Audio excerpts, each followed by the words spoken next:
Well put, gentlemen. Quickly, I want to talk about the 6-year-old missing boy. Take a listen. Police are desperate to find a 6-year-old boy who has been missing since Saturday afternoon. The boy was last seen outside his grandmother's home playing with friends late in the afternoon. When the child's stepmother came to pick him up, the boy was gone. Over 150 law enforcement personnel are out searching the area, with helicopters and ATVs also brought in to assist the search effort. Police say the 6-year-old is developmentally disabled and has the mind of a 2-year-old.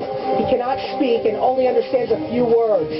Authorities also say the boy may hide from searchers, which has them very concerned for his well-being. Poor little thing has the mind of a 2-year-old child. He may actually be hiding from the searchers. He cannot communicate verbally. Rory O'Neill with Westwood One Radio joining us. Rory, explain to me, how did he go missing? Well, Nancy, good evening. He was playing in the yard. It's a communal area. He was playing in there, and some family and friends had thought he was around. He was last seen around 5:30 on Saturday night.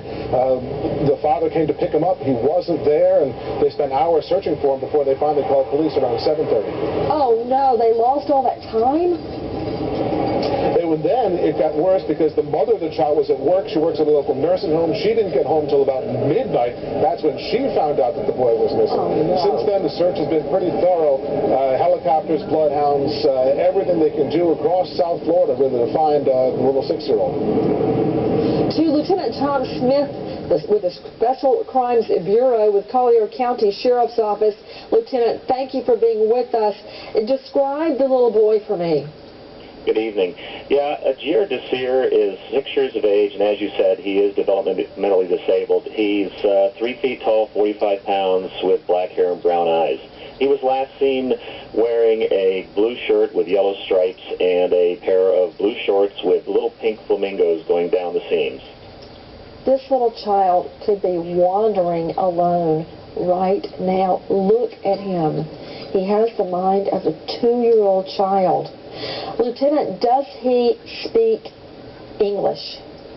He only speaks about 5 words of English. His native language is Creole, but he doesn't speak it. He understands and can respond by shaking his head. He knows his name, responds to it by looking at you and shaking, his head yes or no. So he's extremely nonverbal, which adds to the fact that he couldn't speak up and say, "Help me, I'm lost," Well, I'm with a certainly stranger. anybody that sees a 6-year-old child walking alone would know something was wrong, Lieutenant, don't you think? Oh, absolutely. But obviously we're working parallel investigations, which is the best way to do these kinds of matters where we don't miss any opportunities. So at the same time that we're working the case as an endangered child, we're also looking at and exploring all the avenues as regards to an abduction. Do you believe at this juncture he was kidnapped? I mean, how far could a child with the mental capacity of a 2-year-old get on his own? Well, there's a lot of dynamics that go with young children, and, sometimes they amaze us as to what their survivability is and what their wandering ability is. So, we are, like I said, doing a complete parallel investigation covering all avenues in both directions, but at this time, there's nothing to lead us or weigh us in one way or the other. Back to Rory O'Neill with Westwood One Radio. What is the prevalent theory about where the little boy is? Well, it's difficult, as the officer was just saying, it's difficult to pin down whether or not this was a crime or if this is just a tragic situation. There is a fence surrounding the neighborhood where he lives, the farm workers' village, but there are plenty of holes in it. It's very porous. It wouldn't confine him necessarily, so that makes it that much more complicated as they try to find these holes in the fence. Describe the area. Designed to keep him inside.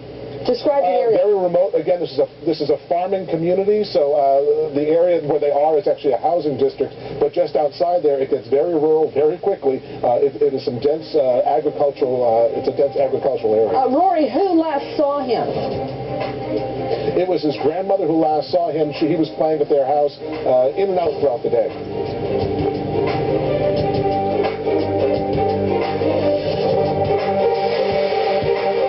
Boots on the ground. It takes individual deputies getting out there and crawling through coverts and looking in brambles and bushes. So we're just taking the search and being as thorough as we can.